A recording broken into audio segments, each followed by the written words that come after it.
E aí pessoalzinho do YouTube, eu sou o Mestre Tuga e sejam bem-vindos a mais um vídeo. Hoje no Tuga Fala vou falar um bocadinho de 32 e 64 bits da diferença por causa do mundo da emulação na parte do Android, falar um bocado acerca da parte da programação, falar de Resident Evil 4 e claro, também referir-me um bocado acerca de Legend of Zelda Tears of Kingdom. Sem mais demoras, vamos começar. Bem, primeiramente acerca do mundo da emulação no Android, está a correr assim críticas um pouco desagradáveis e a comunidade cada vez está-se a tornar mais tóxica no mundo Android. E porquê? Devido aos 32 bits. Os 32 bits acham que os emuladores que saem têm que correr para eles. E há um pequeno porém. Se fosse no computador, já ninguém se importa. Agora no Android tem que ser tudo como querem. Porque acham que o ARM 32 bits no dispositivo mobile é diferente do que num PC e isso já é um bocadinho mentira. Porque o ARM é o que faz poder ter maneira de rodar ou não melhor cada aplicativo, jogo, etc.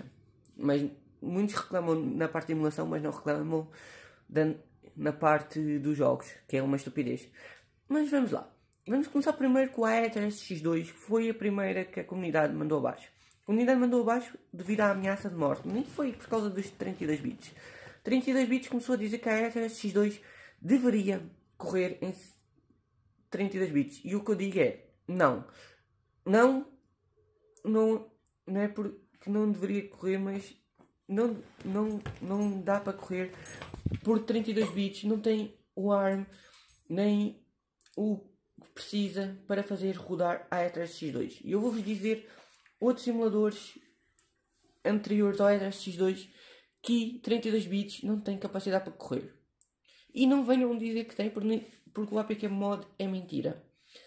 Não corre em nenhum 32 bits. E quem for dizer que é verdade deve estar louco, porque eu também já tive aparelho 32 bits e testei.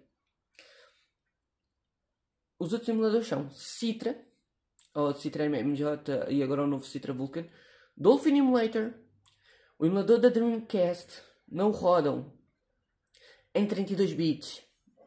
Até o próprio emulador da Dreamcast. Só para terem noção, Dreamcast, Citra e Dolphin, GameCube e Wii. Depois temos aquele caso, agora novo do Vita 3K, que os 32 bits já querem derrubar porque não corre em 32 bits. No PC também não corre em 32 bits, por causa do ARM. Mas qual foi a desculpa que agora os 32 bits arranjaram? Como é um portátil, deveria correr em smartphone 32 bits. É um portátil, mas por acaso sabem qual é o ARM que está dentro desse portátil? 64 bits. Sabem qual é o ARM que a própria Nintendo usa? 64 bits. Então, só porque é um portátil não venham com coisas que deveria de rodar em 32 bits. E tem a ver também com o tipo de código e de parte de processador que estava dentro da arquitetura de cada consola. E muita gente se esquece disso. E a comunidade torna-se cada vez mais tóxica e ataca. Mas só atacam emuladores, porque se for jogos ninguém diz nada. Eu acho que isto aqui é tudo planeado para derrubar aqueles que acham. Emuladores que supostamente dizem que são emuladores que só funcionam online, que não deviam ser apoiados, é o que a comunidade apoia mais. No caso, a Team Daemon. Eles demoraram não sei quanto tempo a derrubar o Daemon PS2. Pelo menos os mais sensatos porque percebiam. Agora está a chegar a Daemon Switch com códigos do Yuzu e Ryujinx. O HNS faz a mesma coisa. Emuladores que não devem ser apoiados são os mais apoiados. Emuladores que têm potencial com código que é próprio deles, como foi o caso do Aether X2, o Vita 3K e o Skyline, que são emuladores que usam código de programação C. PPSPP também roda, também é programação C. São 4 emuladores que existem com programação C. PPSPP toda a gente apoia porque funciona a 32 e 64 bits. Mas estes 3 que eu falei agora, o Aether já derrubaram, Vita 3K e Skyline, programação C e não são apoiados. Começam assim, mas eles também usam códigos por exemplo, de PSSX2. Mentira. Vocês não sabem que foi o PSSX2 que pediu a ajuda ao programador do Aether para ser desenvolvido para PC? Para conseguir correr melhor? Essa vocês se calhar não sabiam. Agora vocês perguntam-se, e como é que sabes isso? Porque eu sigo alguém que consegue comunicar com o programador, com os programadores, consegue ter acesso a tudo e comprovar. Só que pouca gente percebe espanhol. Eu estou a falar do Immortal Games. Tudo o que eu sei, assisto por lá. Não é qualquer um que tem o mesmo estudo, os mesmos conhecimentos do que aquele youtuber, o Immortal Games. Não há ninguém como ele. E isso posso garantir. O senhor linguista pode perceber. Mas o que percebe... Mas às vezes falha. O Immortal Games explica tudo, ponto por ponto. E tem as comunicações todas. E pouca gente sabe isso. Mas pronto. E depois é um privilégio saber os ataques que a Daemon faz, o que a HNS faz e os que têm os seus códigos próprios. Ponto. Agora, em questão a usarem códigos fonte da própria consola, ou console como dizem no Brasil. Sabem porquê que usam o código fonte da consola? Porque se não fosse o código fonte da consola de origem, tipo Xbox, PS Vita, Nintendos, como GBA, Skyline, Switch, PSP, PS Vita e PlayStation 2, se não fosse a base de cada consola, para poder fazer emuladores, não existiria emuladores hoje em dia. Já pararam para pensar nisso? Que nunca iriam conseguir jogar emulado num PC ou num smartphone se não fossem os códigos do próprio dispositivo. Não existiria emuladores. Agora pensem. Ok, agora na parte da programação é demorada porque, por exemplo, como a Aether, Skyline e o próprio Vita 3K estão a ser usados o programa C, quando nós temos um certo código fonte ou um novo código metido, os códigos antigos deixam de funcionar e nós temos que ir atrás do código erro. Mais uma vez vão-me perguntar como é que eu sei isso, porque eu já tive em programação. Ok, eu podia não ser muito bom em programação, mas se eu tiver anotado num caderno e tivesse a fazer, aí eu conseguia. Mas ninguém sabe que eu já tentei num PC pela parte do Tetris. Sim, eu tentei fazer um Tetris com música, cor, sozinho, mas não acabei por postar porque ficou muito difícil. E já estava quase tudo pronto. Tinha muitos erros, as teclas ficaram trocadas. Tive que ir atrás, tive que estar a ver o código de emendar as teclas para perceber. Fazer programação ou usar programação para fazer jogos, isso assim é muito difícil. Vocês não sabem o tempo que nós perdemos para isso, e acho que muita gente deveria dar esse valor. E se querem mesmo rodar os emuladores, comprem um smartphone de 64 bits, porque hoje em dia existem smartphones que rodam de 64 bits mais baratos. As pessoas só usam 32 porque querem usar 32 e depois causa esse problema na comunidade Android. E é isso que eu queria dizer nesta parte. Tanto na parte de emulador, como na parte de 32/64 e como na programação. Agora vamos rápido para a parte dos jogos. Vou começar primeiro com Resident Evil 4.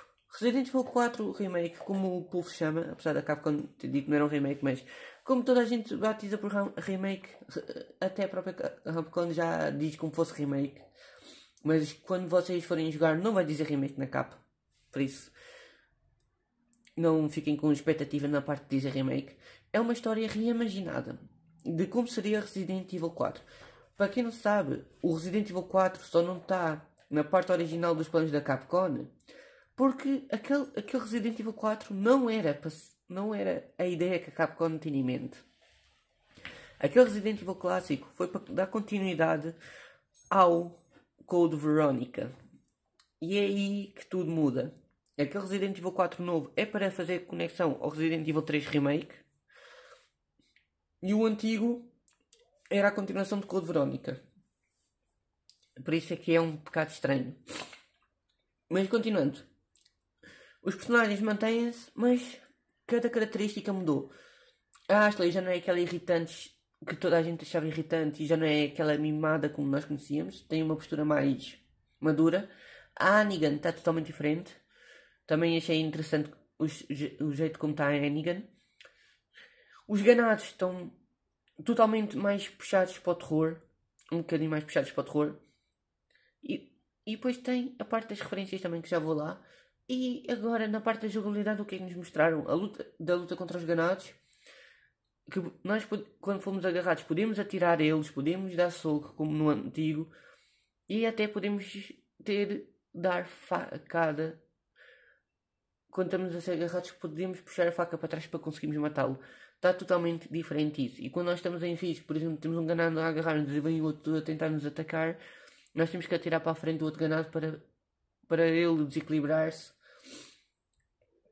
E podemos nos atacar. Ou dar uma esquiva. E depois o mais interessante foi a luta contra o El Salvador. O El Salvador, que é aquele que tem um saco na cabeça e a motosserra, nós fizemos frente, nós conseguimos defender-nos dele. O Leon mete a pistola à frente e consegue-se defender de não levar com dano com a motosserra. E isso está totalmente brutal. Cada personalidade de cada protagonista também está diferente, mas também tem características do clássico, em alguns aspectos. O que é que também muda do clássico para este novo? O começo e a maneira de entrada na casa. A maneira de entrada na casa faz lembrar Resident Evil 7. O primeiro ganado, o que tem o pescoço quebrado e cara de velho, faz lembrar o do Resident Evil 7. Aquela parte mais sombria, que parece que andaram lá bruxas, faz lembrar o do Resident Evil Village. Claro que aquilo vai ter muitas recordações que fazem lembrar um aspecto que dá para ver. Porque há elementos de Resident Evil 4 clássico que foram usados no 7 e ninguém se apercebeu. E agora neste momento tem as referências também dentro do novo Resident Evil 4. Eu estou empolgado para saber como é que vai ser o jogo. E agora uma questão que me fica um bocadinho a baralhar é: será que vamos ter modo mercenários? Será que vamos ter aquelas tipo DLC que desbloqueávamos no jogo, o Super 8 Waves? Sim, porque em questão a isso falta-nos saber se vai ter o Super 8 Waves e o modo mercenários. O Super 8 Waves, que é a parte que jogávamos com a Ada Wong.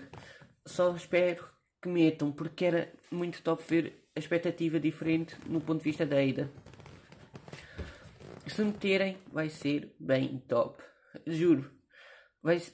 Por isso rezem para que fique idêntico ao Resident Evil 4 clássico e metam Super 8 Waves e metam nada mais nada menos do que modo mercenários. E para terminar, vamos um bocado ao Tears of Kingdom. Na minha sincera opinião e devido respeito, Tears of Kingdom poderá ser o último jogo da franquia de Legend of Zelda. E vocês devem estar a perguntar: mas porquê o último jogo de The Legend of Zelda? Vamos parar para mencionar. No modo de jogo que apresentaram-nos, mostrava a referência do Skyward Sword, mostravam-nos alguns acontecimentos e mostraram-nos uma coisa que nós vimos em Age of Clemency. Em Age of Clemency tinha aquele Gandorf ou Ganon Nemesis a acordar. Lembram-se? Do Age of Clemency, do Hyrule Warriors, que o outro robô vai do futuro para o passado para avisar Zelda, porque ainda não tinha acontecido e eles conseguem impedir que isso aconteça. No próprio Hyrule Warriors, Age of Clemency, digamos que no novo Tears of Kingdom parece que isso vai acontecer. Só que eles mostraram outras coisas também do Tears of Kingdom e agora o Link. Na parte que mostraram da lua fez lembrar o Majora's Mask. Aquela parte do braço que o Link tem fez lembrar o do Twilight Princess. Teve ali uma pequena referência ao Ocarina of Time muito rápida também e ao Skyward Sword pela ilha flutuante, pela parte dos céus e não só por isso, também em alguns aspectos. A história que Zelda foi contada a Zelda em Breath of the Wild do destino, da ligação da Deus, etc. vai finalmente acontecer.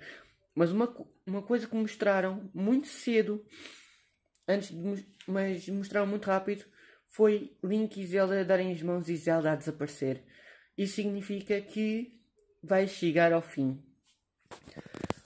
E insiders da Nintendo sabem que pode estar a chegar ao fim porque eu vi uma despedida que fizeram: Mestre Link, vamos ter saudades.